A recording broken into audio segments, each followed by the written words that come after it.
What's going on, guys? So about a couple years ago, I did a first impressions video on this gun here. This is the Kimber K6S, and I remember being super excited to pick up this gun. It has been a lot of range time and rounds through it since then, so thought I'd give you a bit of a deeper dive. And if you're someone thinking to pick one of these up for yourself, then definitely stick around because I'm gonna go over all the positives and negatives that I've experienced with it so far. Now, this is actually my first revolver I bought because I wanted something that checked all the boxes. Something that's good looking, functional, concealable, and this really hits the mark in all those regards. The size is just about what you typically find in a Smith & Wesson J-frame or a Ruger SP101. The difference here being you get 6 rounds of .357 instead of just 5. Another thing I thought when I got this gun, which I still think today, is that the sights are probably my favorite out of any revolver. You can tell they're very low profile, but still extremely easy to acquire with that 3-dot design. And they sit low, but they don't really look low when you're aiming because you can tell they machine the top of this frame to give you a really clear sight picture. Another thing I really like about this gun still is the trigger. Now, as I've shot my Smith & Wesson a little bit more, I wouldn't quite compare it to that. But it's definitely better than what you'd find in like any typical Ruger. It's got a little bit more grittiness than a Smith, I'd say, but it's still very linear and is going to lend itself towards very consistent shot groups. The other thing that you really can't ignore is the design and craftsmanship, which is really just top tier in my opinion. You can see how much each section of the frame has been multifaceted to give it a really nice kind of blended, tapered out look. You can even see how they blended the barrel with the underlug to give it a really nice kind of modern and sleek appearance there. They give you some nice checkering on the end of the plunger as well as the cylinder release button. They've even put some tapered checkering on the hammer as well, which not only looks nice, but also does a really good job of sticking to your thumb when you go to cock it. And you can tell the rear sight there has some nice serrations as well. And the one thing I really want to say, despite the size, is that this gun has actually been extremely easy to shoot, even with .357. Once you kind of learn the recoil and the cadence that comes with it, it really becomes like second nature. Now, a lot of that is credit to the Hogue rubber grips, and in case you don't know, these are not original to the gun, these are aftermarket. The gun actually comes with this really nice set of wooden grips, which looks really nice as you can tell, but functionally speaking, they really do not help you out at all in terms of managing recoil. And that's something I want to get into when I talk more about the negatives I've experienced. But in terms of shootability, I will say that the barrel length and weight distribution really help this gun feel a lot more intuitive.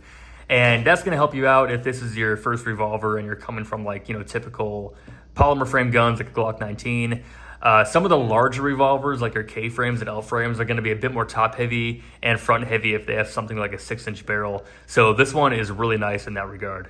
But of course, like any revolver, especially with .357, heavy recoil and a heavy trigger pull, one-handed is always going to be a challenge, but with practice, it's definitely not impossible. So that's a high-level overview of the things I really like about this gun, but I want to dive a bit deeper into the negatives I've experienced, which is really the main reason for this follow-up. And just to quickly mention, I think most revolver owners, especially for smaller ones like this, aren't going to put the same number of rounds through it that I have, which has been about 1,500 rounds of .357 with some .38 special on the side, which is honestly not that much, but given the 6-round capacity and the high pressure of .357, it is kind of a bit for a gun this size. I know typically smaller frame revolvers like J-frames don't handle a lot of .357 particularly well, but if you are looking to put a lot of rounds through a gun like this, then some of these issues you might find relevant. The first thing I want to get out of the way, which I briefly talked about, is the grip. This is really, in my opinion, the number one issue with this gun. What they give you is basically an unusable and, frankly, probably dangerous grip. I mean, if you're firing a gun you can't control, you're sort of playing with fire at that point. And if you saw my first video, I had a hard time even controlling this gun with just .38 special. With the amount of recoil a .357 gives you, it's just not an option to use these wooden grips. Of course, they look really nice, but there's just not a lot of checkering on them to give you a proper grip. And given this gun is about $1,000, depending where you find it, it is a bit of a negative that you have to immediately change out the grip to something a little more practical. Luckily, these grips go for about $30. You can even find them on Amazon, so it's not too bad, but it's just something to be aware of if you're thinking about buying this. The second issue is something I started to experience after about 300 rounds, and this is something that got in the way a little bit more. This is sort of the main issue I've had with this gun. I'm not sure if this is something that's just unique to what I have here or if a lot of K6Ss will experience this problem. But basically, this front sight pin started to walk out on me just a little bit, and I wasn't sure if maybe it was something I hadn't noticed before. So I just got a hammer and punch and set it back in place when I first noticed it. But then after about every 100 rounds, I noticed it would start to walk out again. So I contacted Kimber, and at first they offered to send me just a new pin. So I got that, and I replaced the old one, got it set in there. But after I replaced it with a new one, it really didn't make a difference. It kept trying to walk out. So then I contacted them again, and they offered to take it in. So I sent it to them for inspection, and that time they actually swapped out the whole front sight. And at first I thought it fixed the issue, but then again, after maybe 100 rounds or 200 rounds, I noticed it started to kind of walk out again. And you can actually see right now, it's a little bit walking out once more. It always goes to the left. So if you see the left side, it's kind of sticking out just a tad. And seeing the right side is definitely not center. So it's been an ongoing issue. If I really wanted to, and I'm thinking about this, I might push and tell them, hey, I'm still having the same problem. I'm not sure if they need to maybe replace the whole barrel because maybe the frame or something is just not tight enough to keep this pin secured to the front sight. But it seems like when they replaced the front sight, it was happening just a little bit less. So it seems like something is definitely sort of slightly out of spec. So it's just something to be aware of. Again, I'm not sure if maybe just the 357 is very taxing on a very small frame revolver like this, because the recoil is, pretty harsh. So maybe that's sort of just to be expected in the nature of these kind of smaller frame revolvers. But regardless what the core issue is, it's just something to take into account. And another note I wanted to make about 357 ammo in this particular gun is that you probably already know that these are recessed cylinders. So when you go to lock this up in the frame, it's a relatively tight fit. There's not a lot of space back there. And I found that some loads I would fire, I think were particularly hot. And what that would cause is the brass to expand quite a bit. And I think it was actually causing some friction with the back of the frame. And what that was happening to me as I was shooting it is that the frame the cylinder would get locked up pretty tightly, and my trigger pull would all of a sudden get really heavy and difficult to overcome. And another thing that suggests that the lockup is pretty tight is that if you actually take a really close look at the forcing cone here, it's a little bit hard to see, but there is a little bit of a gash taken out of this forcing cone, and I think that's just from the cylinder naturally hitting it as I go to close it, because again, it's a pretty tight fit. So when you go to close this, you'll see that friction, and this is something that I don't really notice on my Smith & Wesson revolver. There seems to be a little more space between not only the cylinder and the rear, but also the cylinder and the forcing cone. So overall, this lockup is a fairly tight fit, and again, it doesn't really affect like function or anything, except for maybe if you're shooting really hot loads, you might kind of notice that same issue I was talking about. Now, I think a lot of people with a smaller frame revolver like this are definitely going to opt for the 38 Special. It's just going to be a better shooting experience. And there's really a debate, or different schools of thought about like whether you really need 357 if this is for something like self-defense, or if 38 plus P is just as good. But whether it's like target shooting or carry, probably a lot of people are going to shoot 38 Special. And they're not going to notice probably the issues I've talked about here, as maybe not even the front sight issue there. So when you shoot smaller frame revolvers overall, it's probably just you're going to want to pay attention a little bit more to the kind of ammo you're putting through it. Another sort of unrelated thing I wanted to document is that after I sent it in and they replaced the front sight, I went to the range and put about 50 rounds through it, and I noticed my shots were going left. I thought maybe I was just a little bit rusty. But then I took a closer look and I saw the rear sight was actually shifted to the left quite a bit. And I just didn't notice it when I got it back in the mail. But I really have no idea why that would have happened. I'm not sure if maybe just the set screw got loose over time, or maybe they did something in the factory. But whatever the case is, I just thought I would document that, because for one reason or another, that rear sight ended up moving on me. But I had someone torque it down for me, and it's never been a problem since. So besides all those issues I've had with the shootability, the other main issue I've had with this gun is just the aftermarket support. I feel like the holster selection is a little more limited than some of your more common guns. So like, for example, it's really easy to find a J-frame holster for a Smith & Wesson. But I found when trying to shop for K6S holsters, I'd mostly find holsters for the 2-inch model only, but not for the 3 or even the 4-inch. So if you're planning to own one of these and carry, I would just maybe shop around for a holster first, have a good plan in place for that, just so you're not disappointed in case you're trying to find a holster and really can't find one you like. I think there's more options for leather holsters for the K6S. I personally prefer Kydex, and I just really couldn't find many from some of the bigger names that I like. You know, for example, Vetter, they have a holster for almost anything, but they didn't have one for this. Probably if you contact them directly, you can get a special order where they can make one specifically. I think a lot of holster manufacturers do that.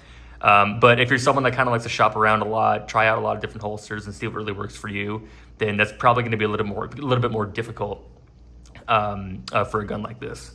The other aftermarket support problem I've had is the speed loaders. So one brand I really like for my Smith & Wesson is HKS. They're really easy to use, they're really affordable, but they don't make one to my knowledge for this gun, at least at the time when I was trying to find some of those. So I have a few here I can show you. This one here you've probably seen if you're shopping for Kimber revolvers. This is the official Kimber speed loader. I just have dummy rounds in here, so this isn't live ammo or anything. But that's the official Kimber speed loader. Those go for about $40, so they're a little bit more on the pricey side. And there's this one here, which is looks very similar because it is actually the same thing. So this is a 5-star speed loader. And I actually bought this one first, and then I got this one thinking this is going to be an improvement. But I'm pretty darn sure it's just a rebranded 5-star loader. And then it's given like a special kind of like Kimber handle, which I actually found worse and harder to use. I like this one a lot better. And the nice thing is that this is actually a little bit cheaper. So it's like $20 to $25, I think. So almost half the cost. And I found this is the best speed loader to get. Another option I found when I was shopping around are these Zeta 6 speed loaders. So it's kind of the same idea, but instead it's using the rubber sleeve to hook on to the rim of that brass. And I thought conceptually these would be great, but I found that the fitment was actually extremely tight. I'm not sure if maybe there's a break-in period or something, but when I went to go insert this into the cylinder, I had to put so much torque to disengage this from the rounds that I just didn't want to potentially do any damage to that crane. So I ended up just never really using these. They're dirt cheap though. I mean, these probably cost like less than $10 for both of them. So ideally I thought this would be like a great option, but I just didn't really end up using that. There is also the straight loader you can use, and that one I like a lot. One of those actually comes with the gun. The problem there is, of course, the speed. It takes a little bit longer. So I think if you were to buy one of these, I would really just invest in some of these. And it's not too bad. If you think about the price of it, like a Glock magazine, that's maybe 20 to 30 bucks. So this is about 20 bucks right here. It's like the price of a magazine. And it's not that bad. And they're really nice too. I do like the way these work. Another last main overall con to this gun is that probably for a lot of people out there, they're going to be paying for some features they probably don't really need or care for. So for example, you might just want a nice concealable 6-round capacity revolver, but not really care about the detailed and cosmetic machining and high attention to detail they put everywhere on this gun. And as I sort of mentioned before, you're paying for these really nice wood grips, but grips that are not really going to be very shootable. So right away when you buy this, again, about $1,000, you're gonna have to upgrade the grips right away and put some money towards some of these, which are a little bit more pricey than like some of your more economical speed loaders. So it's just gonna be a lot of money up front, I'd say, and that to some people that's probably gonna steer them away and make them consider like a Smith & Wesson J-frame or like Ruger SP101. So overall, if I had to sum it all up, I say the main issues I found with this gun are definitely the grip, the aftermarket support, and overall maintenance. But besides that, I've been very happy with the shootability of this gun and how it serves nicely as a range gun and a carry gun without having to compromise on things like sight picture or capacity.